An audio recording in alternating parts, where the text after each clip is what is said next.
have successful marketing strategies to help salespeople in the field. So if you want to stay tuned and jump into that doubleheader, go ahead, and Jake is going to put that into chat. There's a registration link popping up. So just look for that, and also start sending up your chat questions. In the meantime, we will go ahead and get started here. So this is the earning curve brought to you by Spoke Marketing, Enterprise Bank, and Schmerzel Treloar. I am your moderator today, Mary Ann Biangardi. I work with Schmerzel Treloar in the business development field. We do a lot of networking, and we're a full-service CPA firm. The core focus of the earning curve is to bring you topics that are important to you and get you your answers from experts in the field. So today, let's go ahead and meet our panelists. We have Karen Kopp is our featured panelist today. Karen has helped thousands of salespeople literally get in the door for sales meetings at top companies. She is the chief door opener at Kopp Consulting, which is, I love this title. I love this title because she's the chief door opener and she literally is opening doors. Karen is a best-selling author and internationally recognized speaker. Her first cold calling job was at age 11, and Karen's father got his dream job at Macy's after being told there wasn't a decision yet. He said, okay, I'll see you on Monday morning at 9 a.m. And Karen has used this tactic often. He was also in sales, and he's owned his own company. Next up, we have Christy Jones at the Sales Acceleration Group.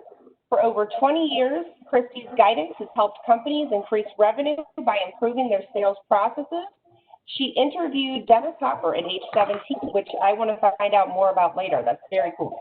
She's a true crime junkie, and her Uber rating is 4.96, which is 0.3 higher than her brother's. She's very competitive, if you don't know. If you can't tell, this is just great. I love this kind of stuff. Douglas Hall is the president and founder of D Advocate and Associates. Doug has helped businesses and individuals grow digital and virtual strategies in today's new world of virtual sales. He's a lover of new ideas and methods and products.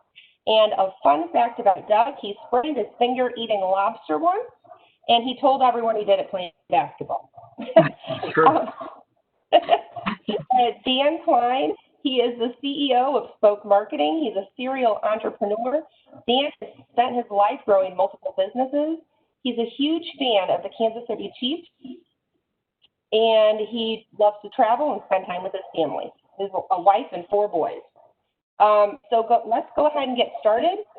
Karen, I'm going to start with Karen because she's our anchor panelist today. What do you see as the key areas that business leaders and sellers need to change in order to be successful with sales now that things are going virtual? Can you talk about that a little bit? How much time do you have? We can be here for days talking about this subject. This is critical for the business leaders and the sellers to move up this learning curve and master the ability to not only get in the door virtually, but also to sell virtually. People have to be able to do this. And I can tell you from working with the different clients that we have and the training that I do, that people are really struggling with this topic, but it's critical to master it and master it quickly.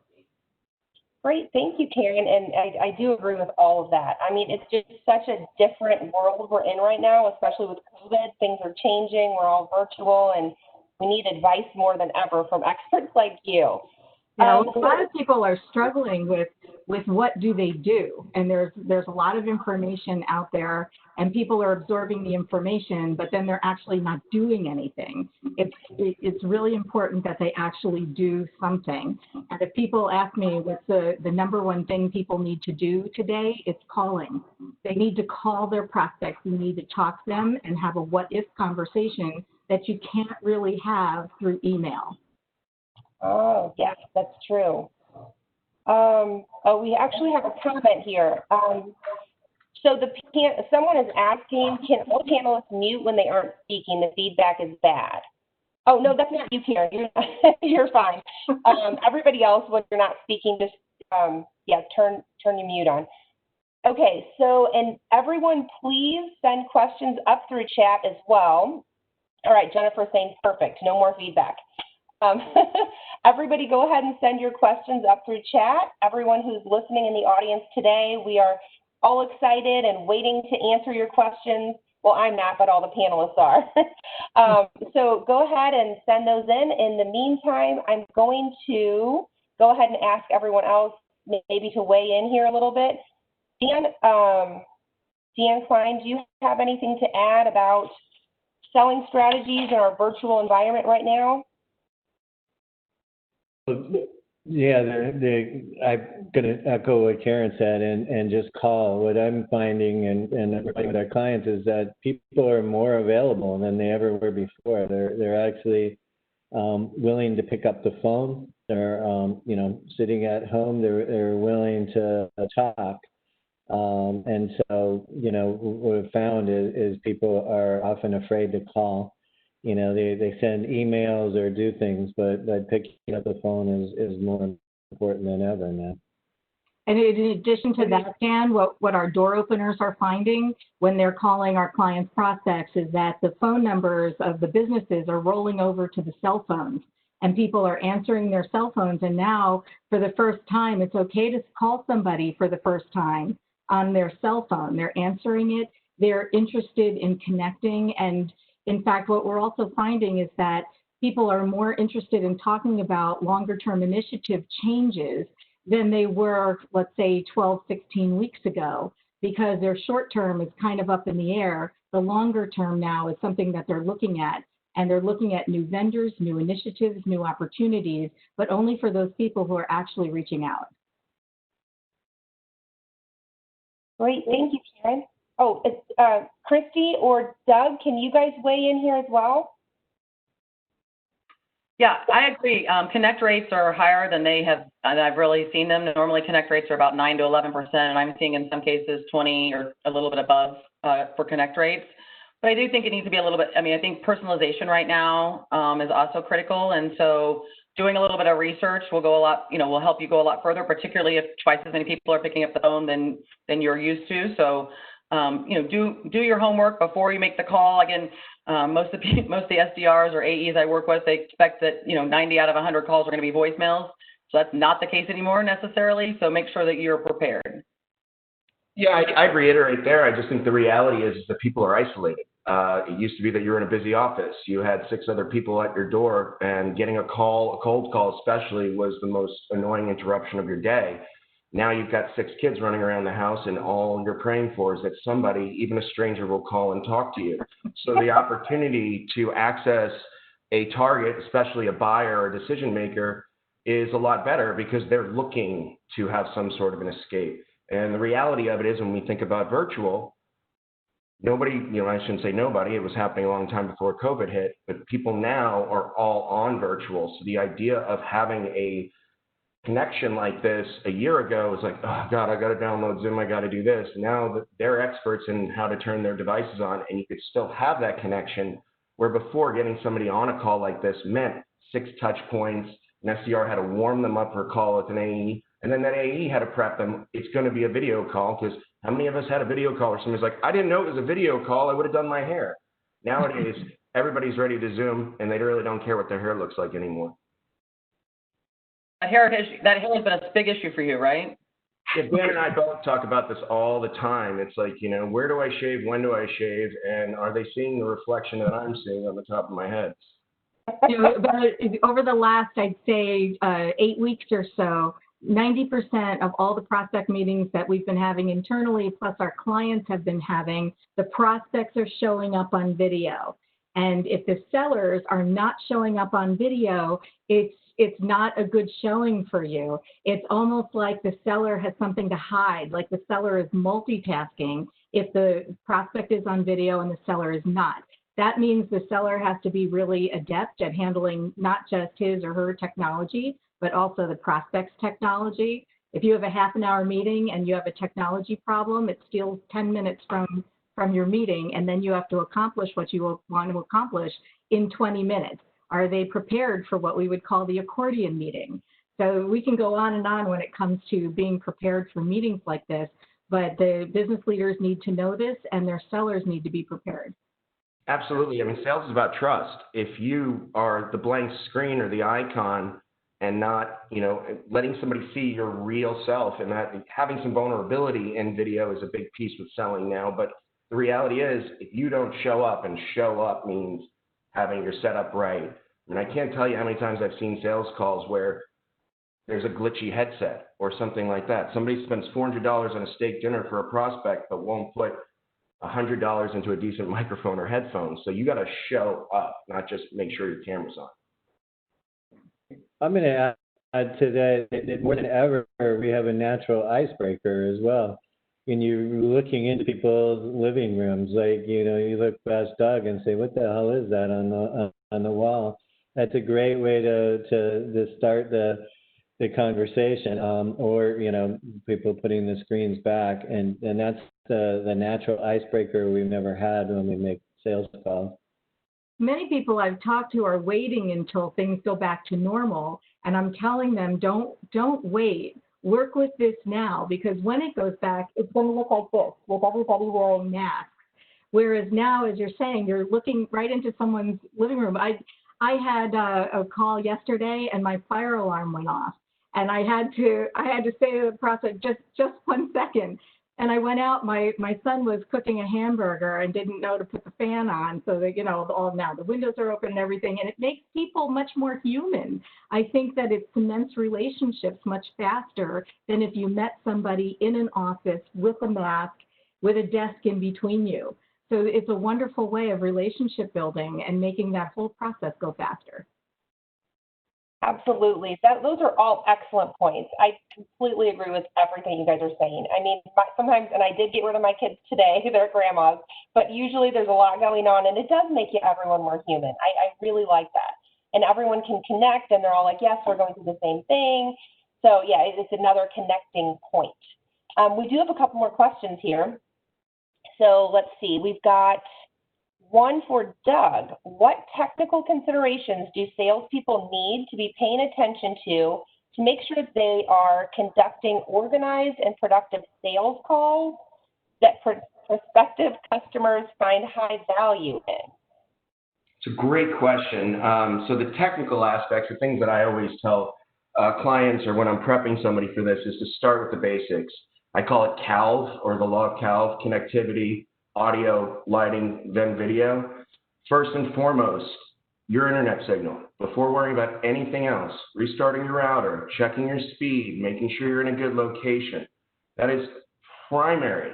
We just mentioned this. Karen, I'm going to steal that accordion thing, but coming in and going, I don't know what happened to my audio or anything like that, it's really just starting the conversation off wrong. But beyond that, I'm obviously, my setup is a little bit more advanced than most, in the sense because I speak virtual. But understanding your room, understanding your background, knowing your client, there are some core things that come into real sales that haven't changed with virtual. We just have to adapt to them being virtual. So I always say, once you know your connectivity is good, you've got decent lighting, you're not doing silly stuff like sitting in front of a window so you look like you're on a witness relocation. Having a pair of earbuds ready so when there is feedback, you can plug in and block it instead of going on and off with mute. And most importantly, I call it good virtual hygiene. Run all your updates on your platform, whether it's Zoom or WebEx, on your device. Some people, look, I always say salespeople are inherently lazy, but the reality is salespeople are just doing what they have to do for the kill. But this is sharpening your tools. Make sure if you don't update your computer, it doesn't matter if you're on Zoom 5.2 or whatever, they can't speak to each other. Your client wants, or prospect, who should be your client, wants to see confidence. So knowing your setup, knowing your tools, and keeping it simple and clean allows them to feel like this person can handle my account, they can handle my business, because they can clearly handle this call. But if you can't handle a video call, you're SOL. Absolutely. All good advice. That is so true. We've got another one here. Let's see. I've heard that setting a cold video call with a woman is a bit different from setting it with a man. Do the panelists see that genders react differently to video calls? This may be something about maybe they're not ready with their hair. women would care more about that. I'm not sure. Does anybody else want to weigh in on that? Karen or Christy, maybe, because I personally have not seen a difference. I mean, if somebody doesn't have their hair done, yes, they're reluctant to come to video, although I'd say in the last 3 to 4 weeks, regardless of whether they're ready or not, the women are putting on the video. And they're just saying, listen, I just got off the treadmill. I didn't want to cancel our call. And they are just showing up that way. So no, I personally am not seeing a difference between women and men in their desire to be on video or their use of video at all. Christy, what do you see? Yeah, same thing. I think early on, in fairness, early on I did see that. In fact, I caught a couple of candidates that I was interviewing off guard because they didn't. I came on, to Karen's point earlier, I always start with my video on, and it's more likely, even pre-COVID, if I started with my video on, they normally would join in. But if I didn't have my video on, they wouldn't put their video on. So I've gotten in the habit over the last 18 months of always having my video on. But I did see that, and honestly, and what I've said, I do a lot of interviewing of sales reps for my clients to help them make the right selection. And what I say to the candidates, hey, listen, like, this is not a formal, like, don't, no suit, no tie, no problem, right? And so, I mean, I'm not sure I expect them to come in a baseball hat or a hoodie, but I got the poor girl, I got caught off guard. She was in her yoga pants and a t-shirt. And really, it's about their ability. I'm more curious about their ability than the fact that I accidentally caught them off guard. I'm not finding anybody caught off guard these days. No. And I think in general, like, I do a lot of calls with women who just don't have makeup on, and, we're over that. Then I want to add to this. I don't think that it's women have, my experience has been is women have been more honest about catching them off guard than guys have been. Because guys are just like, yeah, whatever, where women's like, oh, you didn't. So this is about managing expectations. I think we've all gotten used to video at this point. People are fine with, that's my kid, that's my dog, this is my house, what do you got? But when you don't tell someone the call is going to be video, which before you really had to do, when you don't prep them for what the platform is going to be or when we're going to connect, if you don't treat it like a real engagement, you wouldn't just pop into somebody's office when they're in a meeting and be like, hey, you ready to go? You let them know you're coming, you set up the room, you treat it the same way. I just think in the past, women were a little bit faster to let me know, oh, you didn't tell me this was a video call. And that's on the seller. That's not a gender thing. That's just a bad seller thing.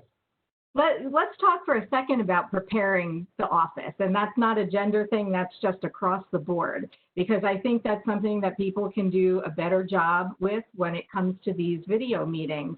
When somebody is sharing their screen, we recommend as a best practice, have whatever it is you want to show open already so that you can easily switch to that. The last thing you want to do is show somebody something that's open or an email that came in or sale at your favorite store or something else that's going on. Like there was one time that there was a fractional CFO who was showing his screen and he didn't shut other screens and then ended up showing me somebody else's financials.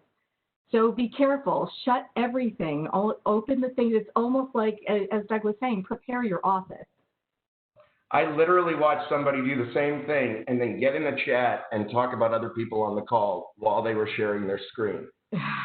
And I will tell you also, don't use the chat within the platform that you're on if you're having communications with other people on the team. Be like, I'll message you on Slack, not in the Zoom, because every single person's hit the message all instead of message privately, and that's not where you want to tell somebody that you had a bad appointment at the clinic.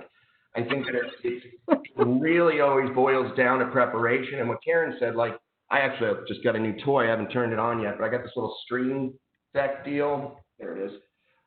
This is a hotkey device so that I can, if I've got everything queued up, I just click go to presentation. I can click mute. I can click share screen.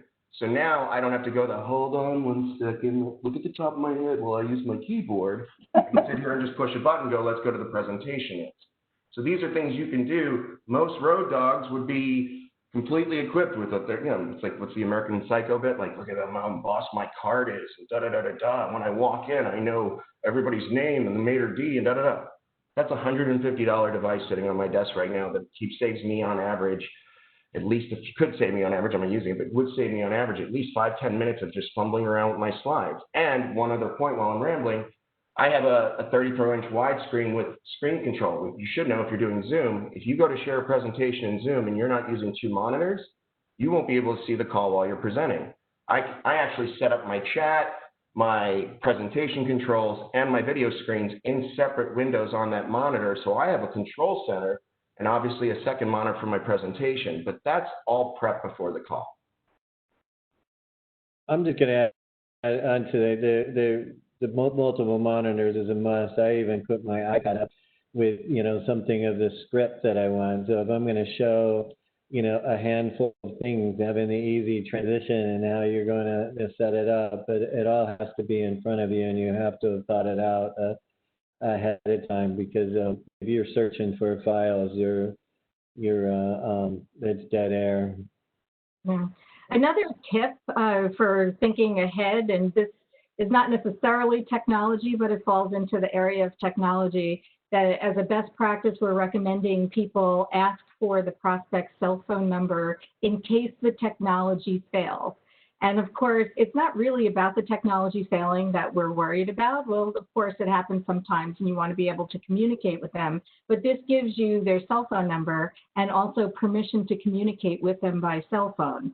And so you can further down in the sales process after the first meeting, you can text them if you need a 10-minute check-in on a proposal that's outstanding, or a lot of people complain about prospect silence, which there are ways to get around that. But if somebody goes silent on you, you can ask them for 10 minutes if you have their cell phone. So this is a perfect way to ask for that, where they're willing to give it to you. Karen, in case we get disconnected, can I get your social security number and the PIN for your ATM card? Sure, it's in the chat for everyone. That's awesome. Actually, we have a couple of things here really quick. So a few people actually want more information, Doug, on that device you're using. Can you just tell us the brand and what that is? Oh, it's point time. I'm actually going to ask Doug for that afterwards. Yes, it's an Elgato Stream Deck. The XLs are on back order. Those are, you don't need that much, but all it really is essentially an interface with the hotkeys of whatever you're using. So if you're this is like a mini producer deck. Now, a lot of people use it with like OBS, Open Broadcast System stuff, when they're trying to do more webinars and video podcasts. But the reality is you can put any hotkey control in it. So you could put your WebEx hotkeys, you could put your Zoom hotkeys, you can have everything queued up. And like I said, I think it was $150. And Amazon even if you have an Amazon card, you can pay it off over time. But the reality is, I always say, and please don't buy this until you start with Calv and then go to the cool toys. But this is a $70 Blue Yeti Snowflake. It's not crying about anything right now, but it is literally one of the best investments you can make, because having a good microphone, not only is it good because you want your client to be able to hear you clearly, but if you're on a Zoom uses audio as an intuitive setting to pick up which camera's on. So if my mic is better than somebody else's mic, guess who has control of the meeting? That's a good point. Let's see, we've got another question here for Dan. What is the role of marketing for effectively supporting a virtual sales effort? Good question for me. Really a couple roles. And a lot of us, especially in manufacturing environment and others, have been used to going to places where all our clients are. And we can't go to where they are now, and so you have to bring them to you. So, transitioning some of things that you might have spent in trade show and spent on lead generation, to bring them to you is a good place for it. And usually there's a lot of budget left over from what, all of that networking and events and face-to-face that you have. So first lead generation, and then once you brought them to you, it's sales conversion. And so, depending on where you are in the sales stage of the customer buyer journey, you need to have marketing that supports that call, the right kind of thing to send after, the right kind of thing to keep them engaged. And that includes digging into, sales scripts, better discovery questions, objection handling, really becoming more prepared So sales and marketing enablement material. Great, thank you, Dan. We've got another one here. Thoughts on overcoming the COVID bad economy objections, especially working remotely? I think everybody could weigh in on that. Who wants to go first? Maybe Christy or? Sure. Okay, yeah. Yeah, I mean, as a refresher, we handle objections by asking more questions. We don't talk our way out of objections, right? So we need to come up with a list of questions based on what you're hearing. If you're hearing, again, we're not spending any money right now. Everybody will spend money if their pain is great enough. And so you need to understand what that looks like. So what would have to happen for you to take action, make a change, move forward, want to see a demo? So, it can happen sooner or later, right? We're all in a very uncertain time. So, I would normally find out a lot more information about that situation and what's really behind it.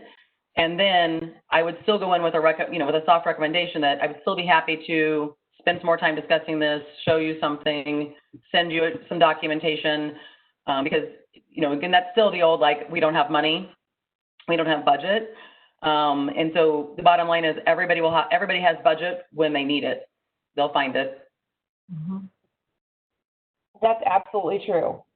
Karen, did you want to weigh in on that? Yeah, in addition to what Christy is saying, and yes, you can ask what we would call under what circumstances, under what circumstances would you move forward with this, that kind of thing for the people who are already in rotation for you. But in addition to that is to think through, is there a particular target group that you haven't been pursuing that has faced a trigger event that would make them more likely to move forward than the target group where you have been spending your time? Just like things have changed for you, things have changed for your prospects too. Their priorities are a little different right now. So it might be a different group of people or a subset of the people who you're already targeting who are going to have a more urgent need for what you offer. So think about that as well. Awesome, thank you. Oh, did Dan or Doug, did you want to weigh in too? I mean, I think they both summed it up pretty well. I mean, my attitude is, and I think if the question was correct, how do you deal with objections using COVID? But the reality is objections are objections. COVID's just another excuse for an objection. I mean, if they're not spending money, why are they in business? Every successful business is spending money. So I think it comes down to selling value rather than a product. What's the old adage? People love to buy, they just hate to be sold. I think COVID's just, like I said, another excuse. But the reality is, if you're selling a solution, this is the most problem-ridden time to do so. So have a solution that fits the COVID need rather than a product that you would have still been selling a year ago the same way. You have to make sure your product is coming in and understanding the current environment of your prospect as well as the future environment of your prospect. And if you could tell a story about how you're going to help them get out of this with this purchase, it should be a no-brainer. And if they're blaming COVID, I mean, I've used this line a lot. Look, if your plan is to sit on a pile of cash and wait this thing out, you're not an entrepreneur, you're now a retiree. I mean, this is where you dig in. That's true. Very good advice. And I'll chime in on that. What I found myself doing is asking questions, pick up where Christy was, that, what is their strategy, right? When they're coming out, I start asking strategic questions and telling stories of what other people are doing. Because what I am finding is everybody is rethinking everything that they had done before. You have to, people are starting to embrace this as more permanent, and so it is the time to think about things differently. And as I said, what is a new target? What's a new market? What's what haven't you thought of? So it's in the questioning, and it's taking it to a higher level versus anything tactical. Awesome. Let's see, I've got another one here. What do you all see as the biggest difference salespeople have to pay attention to selling in the new virtual reality? Karen, do you want to start? Yeah, I think it goes back to what we were just talking about before. And where are you relevant? But what is happening with the group of prospects that you've been targeting all along? And are they still the right group of prospects for you? Do you need to make that change? The other thing is it's time to really have a focus on messaging. Sales messaging is one of those things that people have glossed over for so long, but when you say the right words to the right people, magical things happen. It's just that not enough people spend time thinking about which are the right words. So once you figure out who you're going to talk to, you need to figure out what you're going to say and make sure that it's so compelling that that person would knock 3 people off their calendar and make room for you. That's what good sales messaging is. So these are all the things that we need to pay attention to now more than ever. I mean, it's not the first time we needed to pay attention to it. It's just more important now than it ever was. I'm taking a page out of the Matt Camp playbook. If you were here last week, I think Matt was on the panel last week. He's on the call. Well, hi, Matt. So straight out of the Matt Camp playbook is connecting people and being helpful in that manner.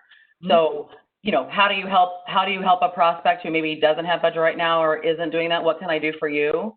Who can I connect you with? Who, you know, again, the more they sell, the more likely it is they'll come back to you. So why don't we help them increase their revenue by making connections?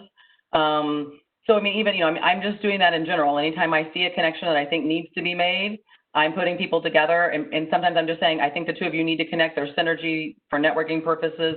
You know, sometimes it's not really very specific, but, you know, reaching out to people and saying, how can I help? Who do you want introductions to? I tell everybody all the time, you know, most of those people that I have connections with on LinkedIn, I can put you in touch with. And so you don't have to go into any company cold. If you see that I have a mutual connection, I will make that happen for you. I will get you a warm introduction. So, you know, again, you know, and pay it forward. So do something, you know, selfless for somebody else, and I believe the universe will take care of you. I think the biggest difference that salespeople have to pay attention to, in my opinion, is their target and prospects access and intelligence now to the marketplace, to competing products. It used to be you could walk in somewhere, sell somebody, and they did not either have the time or the ability to do the proper due diligence. Everything is accessible now. All of the information, reviews on your products, so transparency, product knowledge, intelligence, and the ability to follow through with, you know, you're going to do some research. This is what I recommend you see, instead of just assuming I got the close because the call went well. It's a conversation in many parts at this point. It's just, you're no longer at the point of getting the ink on the paper and walking out the door. You're going to have to nurture through every stage. Every part of that pipeline needs nurturing. But now you can do it at, you know, an exponentially greater rate because you're doing it virtually. Mm-hmm. On to Doug, you know, the thing that he was saying is educate. You educate versus sell, and that even changes your marketing material. You know, rather than a simple sell sheet, you're doing, you know, something that's comparison or a comparison or an article or, you know, something that educates them to make that decision. And also to pick up from Christy, to go back to prep, you know, how you prepare.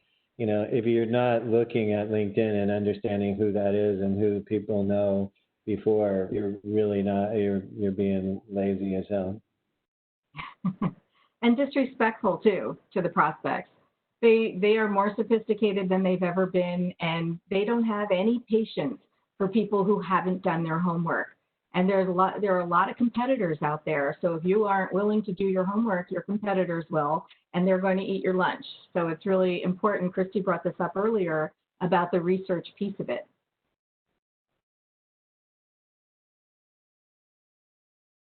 Uh-oh. What was that, Jake? Are we about to do something compromising for Jake? Is this an example of how to use your virtual?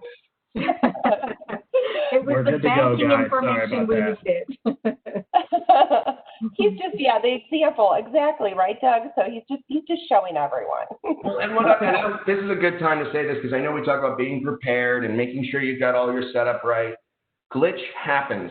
Something is going to go wrong. It's guaranteed. So the number one thing is to be confident, comfortable, and go, oh, wow, I have no idea what happened. Has this happened to you before? I mean, I've had videos ready where I've been like, hey, my audio's bad. Watch this video while I figure it out. but that's cheesy, and I never did it. I never went to it because it was better to have that connection. And when you get back on with someone, they go, that same thing happened to me last week. And now you've got a true, transparent, authentic, vulnerable bond with your prospect, and that's invaluable.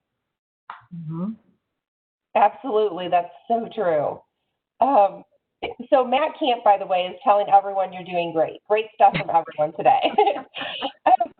We have another question here. What stupid mistakes do you all see salespeople make when they try to sell virtually? Oh, I'll go first on that one. Yeah, they don't call somebody back.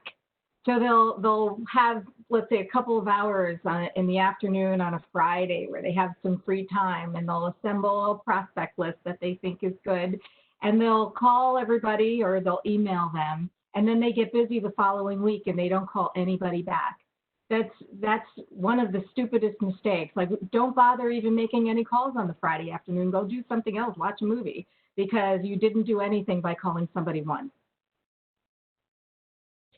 I always say it's not a stupid mistake unless they do it twice, but one of the things that I've seen a lot of issues in the virtual selling space is not establishing next steps. Like, I don't know if it's like, oh, I just got through the virtual call and it's a win, so let me hang up before anything goes wrong. But then you get off the call and you're like, I didn't set up another appointment. I didn't ask for the close. I was so worried about getting through this call without my cat making a noise or the bus pulling up that I forgot to actually be a responsible seller. So I think a lot of times it's not sticking to the core sales principles of keeping the conversation going. One other thing is just not taking advantage of the tools. I record all my calls. I go back when I work on pitches and presentations and watch the calls. So not only am I actually getting a chance to listen to my prospect a second time, I'm actually watching game day tapes of how I can improve in my process. And sometimes I'm like, oh, crap, I didn't listen right there.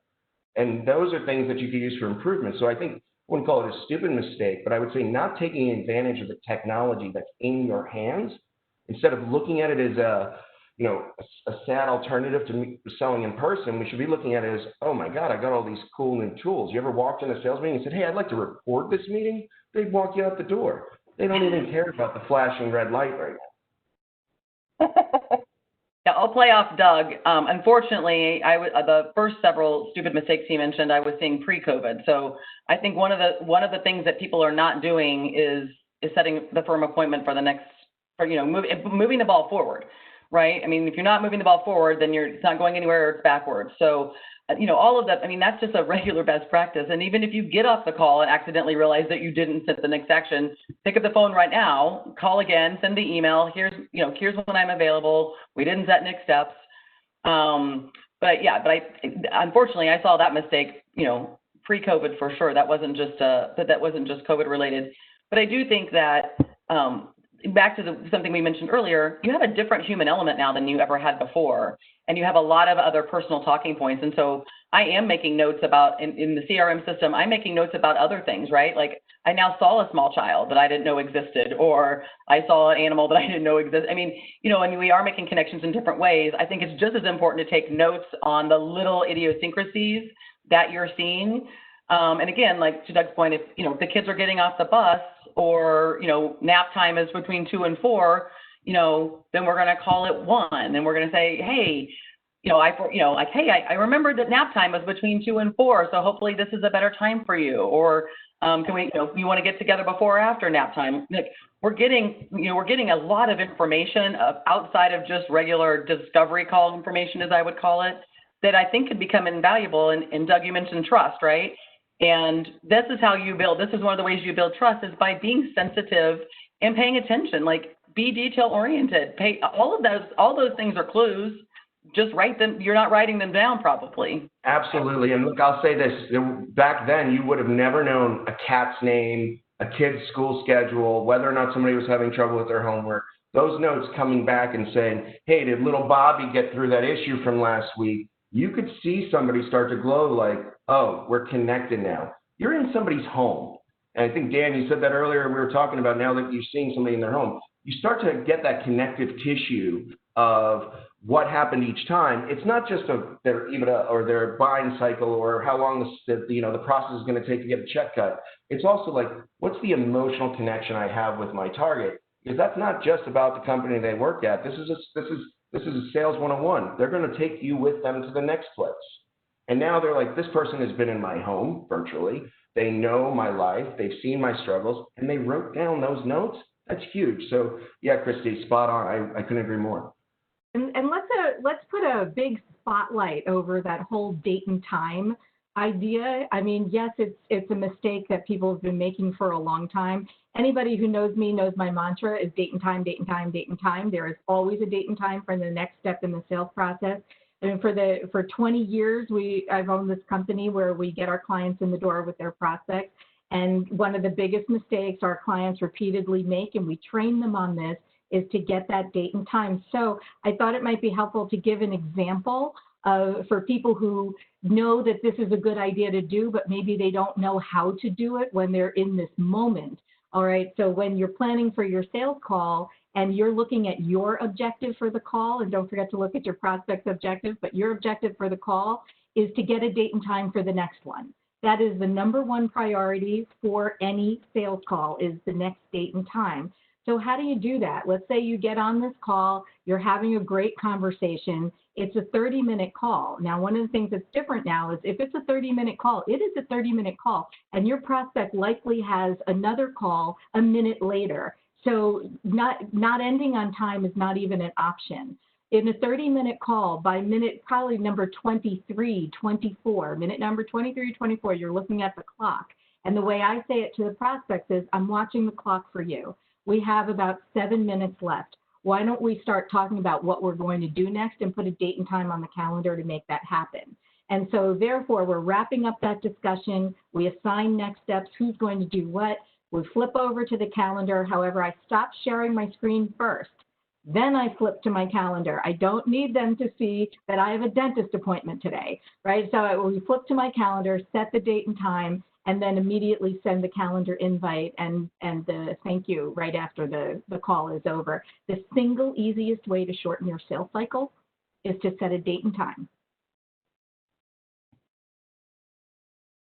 That's great. I was just going to ask that. I was like, how can we shorten the sales cycle? I think everybody does want to know that. Date and time, absolutely. That's perfect. We have another question here. So let's see. We have several proposals stuck in the pipeline. Prospects are not making decisions. Is there any way to move them forward, or what can we do? So I'll start with that with the language of under what circumstances, right? Well, let me back up just 1 second. First of all, take a look at the proposals that you have that are stuck in the pipeline and identify whether they're real or not. Sometimes sellers will offer up a proposal because they didn't have a good answer for an objection. So they'll say, oh, well, why don't I give you a proposal for that? But the proposal actually wasn't real. So look at the steps that led up to the proposal, make sure that it's real. If it is real, then, and you need to figure out how do you get that out of a stuck proposal moving again, think about where you are in the situation and ask yourself, under what circumstances would this person move forward? And be really harsh with yourself. You might even need a partner to do this with you, and then say, under what circumstances? And then somebody will say, well, nobody will ever do that, but under what circumstances would they do that? And you may end up with a brainstorm that gives you ideas that you wouldn't have thought of. If we had more time, I would give you a couple of amazing examples of very unusual tactics that were developed as a result of asking under what circumstances.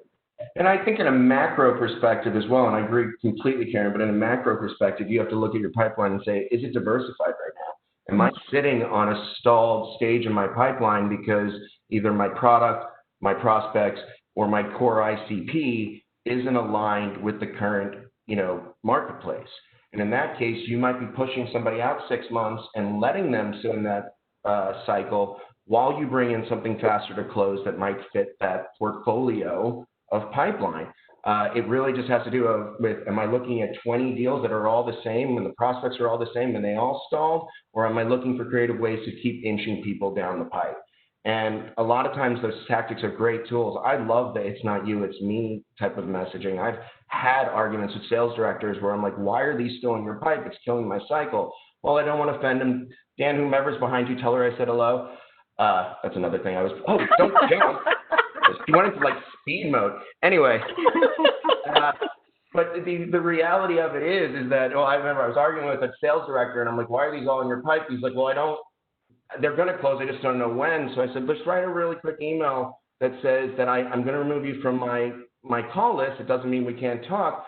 Templated it out, sent it to 14. Next day, he's like, oh my God, 3 people just sent demos to look at the product again. It's like, people want to be wanted. Yeah, I'll play off that. Doug stole my favorite line. I wrote a blog post recently that said stalled is not a stage. And so, stalled is not a stage. And I think what I'm finding is those deals should have never been in the pipeline to begin with, right? So that's poor discovery. Because if you're not asking during discovery, when would you like to move forward with implementing service fill-in service product, in that line? And I just talked to a sales director yesterday on the West Coast, and she goes, I don't understand what's happening, but things are keep falling out at stage 2. And I said, I don't even have to look at your pipeline. That stuff should have never been in the pipeline. That stuff, if it's falling out at stage 2, it should have never been put in stage 1. 2. Right. I can tell you without even looking at your pipeline what's happening here. And again, I said sales reps need to have a formal nurture plan. So I said stalled is not a stage, but people, again, I hear all the time, sales reps say to me, well, I'm afraid I'll lose track of it. I said, well, that's because you don't have a formal nurture plan. So get a formal nurture plan in place, and you won't be so scared to close it out. But I'm very militant about the clean pipeline because I said your company can't make their own purchasing decisions when the pipeline is a pipe dream instead of a pipeline. So that should be your favorite line. That was sweet. Thanks. I know that just came out, right? That was like write that one down. Right. Pipeline is a pipe dream. That should be the title of your next book. That's my next exactly. My next book or blog post. It's exactly what it's going to be. So anyway, stalled is definitely not a stage. And again, sales leaders, this is on you, right? This is a management issue. This is not on sales reps. Sales reps will get away with whatever they can. We love them. God love them for doing that. But this is a leadership. That's what I said to her yesterday. I said, that's a management. You have a management issue. You don't have a sales rep. You don't have a sales rep issue because she's like, we're starting out with 7.5 million in pipeline to close, whatever, and it just evaporates. And I said, that's a management issue. That's not a sales rep issue. Shame on the managers for not again, back to Doug's, hygiene. Shame on the managers for not doing pipeline hygiene and making sure that everything in the pipeline was real and should be in the pipeline. So what? Go ahead, Dan. I'm going to add on to Christy. So one, you have to consider, where your prospect is in the customer buyer journey. And at this point, they're in the decision stage. And so, maybe if they are real and they're deciding, what is it that they need to have in order to make their decision? They're likely comparing, so you can back up and educate, anticipate where they might be stuck. They might have a case study. The next step is to hire you, and there could be a fear about how that starts. So I'm making them understand what the next step is. So marketing can help in that stage by being prepared, recognizing what they need in that stage. I want to quickly add to what Christy said because I love that line of I want when the salesperson said I won't remember to call them. Your CRM is not a to-do list, and every CRM has tools for reminders to call prospects that died. Leaving them in the pipeline is lazy. You're saying something isn't a stage. It's like a conveyor belt. You don't store things on it. So it's just misuse of the tools. It really comes down to that, and that is 100% a management issue. Yep. Mm-hmm. So going back really quick to the nurture plan, Christy, so would that be something different? I'm just asking for myself as well. So that's something totally different. You separate that from the pipeline, so you've got your own prospects you want to try to get into the pipeline. Is that what that would be? Yeah, these are your closed loss prospects. So it's a combination of what Dan would probably chime in on. So how's marketing helping, right? Do we have a newsletter? Do we have regular webinars? Do we have blog posts are going out. So I put them on the marketing nurture track first and foremost to make sure that they're signed up for everything. Because again, like buyers will buy when their pain is great enough, right? But then I'm going to do what Doug just said. I have again, like every CRM system that I work with my clients has a task list, right? And so even though I put them, you can't, like, a formal nurturing plan is not just signing them up for the newsletter, right? That's not the formal nurture plan.